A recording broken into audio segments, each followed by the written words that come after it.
10th standard new text book geography first chapter weather and climate ദിനാന്തരീക്ഷ സ്ഥിതിയും കാലാവസ്ഥയും part 3. Atmospheric temperature അന്തരീക്ഷ താപനില. സൂര്യനാണ് ഭൂമിയുടെ പ്രധാന ഊർജസ്രോതസ്സ്. സൂര്യനിൽ ഊർജം ഉണ്ടാകുന്നത് അണുസംയോജനം അഥവാ ന്യൂക്ലിയർ ഫ്യൂഷൻ പ്രക്രിയയിലൂടെയാണ്.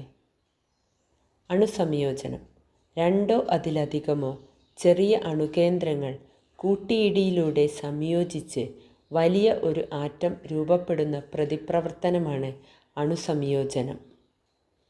ഹൈഡ്രജൻ പോലുള്ള കുറഞ്ഞ ആറ്റോമിക സംഖ്യയുള്ള മൂലകങ്ങളിലാണ് ഈ പ്രക്രിയ സംഭവിക്കുന്നത്. ഇതിലൂടെ വൻതോതിൽ ഊർജം ഉത്പാദിപ്പിക്കപ്പെടുന്നു. സൂര്യൻ ഉൾപ്പെടെ പ്രപഞ്ചത്തിലെ എല്ലാ നക്ഷത്രങ്ങളിലും ഇടതടവില്ലാതെ ഊർജം ഉത്പാദിപ്പിക്കപ്പെടുന്നത് അണുസംയോജനത്തിലൂടെയാണ്. സൂര്യനിൽ ഓരോ സെക്കൻഡിലും 600 ദശലക്ഷം ഹൈഡ്രജൻ ഹീലിയമായി മാറ്റപ്പെടുന്നു. സൂര്യനിൽ നിന്നുള്ള ഊർജം ഹ്രസ്വതരംഗങ്ങൾ ആയി വികിരണം ചെയ്യപ്പെടുന്നു. അതിൻ്റെ ഒരു ചെറിയ ഭാഗം, ഏകദേശം 200 ദശലക്ഷത്തിൽ ഒരു ഭാഗം മാത്രമാണ് ഭൗമോപരിതലത്തിൽ എത്തുന്നത്. ഭൗമോപരിതലത്തിൽ എത്തുന്ന സൂര്യൻ്റെ കിരണത്തിൻ്റെ അളവിനെ ഇൻസൊലേഷൻ എന്നു പറയുന്നു.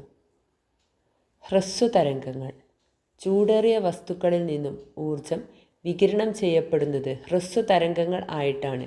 ആവൃത്തി കൂടുതലായതിനാൽ ഇവയ്ക്ക് അന്തരീക്ഷത്തിലൂടെ തടസ്സമില്ലാതെ കടന്നു പോകാൻ ആകുന്നു. ദീർഘതരംഗങ്ങൾ ചൂട് കുറഞ്ഞ വസ്തുക്കളിൽ നിന്നും ഊർജവികിരണം നടക്കുന്നത് ദീർഘതരംഗങ്ങളായിട്ടാണ്.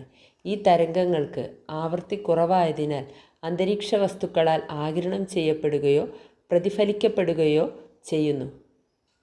ഭൗമവികിരണം ഭൗമോപരിതലത്തിൽ നിന്നും ദീർഘതരംഗങ്ങളായി ഊർജം പുനർവികിരണം ചെയ്യപ്പെടുന്ന പ്രക്രിയയെ ഭൗമവികിരണം അഥവാ ടെറസ്ട്രിയൽ റേഡിയേഷൻ എന്ന് വിളിക്കുന്നു.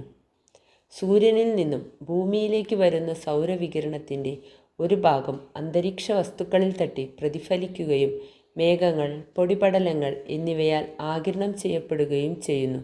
സൗരവികിരണം ഹ്രസ്വതരംഗങ്ങളായതിനാൽ അന്തരീക്ഷത്തെ കാര്യമായി ചൂടുപിടിപ്പിക്കാറില്ല. സൗരവികിരണത്തിലൂടെ ഭൗമോപരിതലം ചൂടുപിടിക്കുന്നു.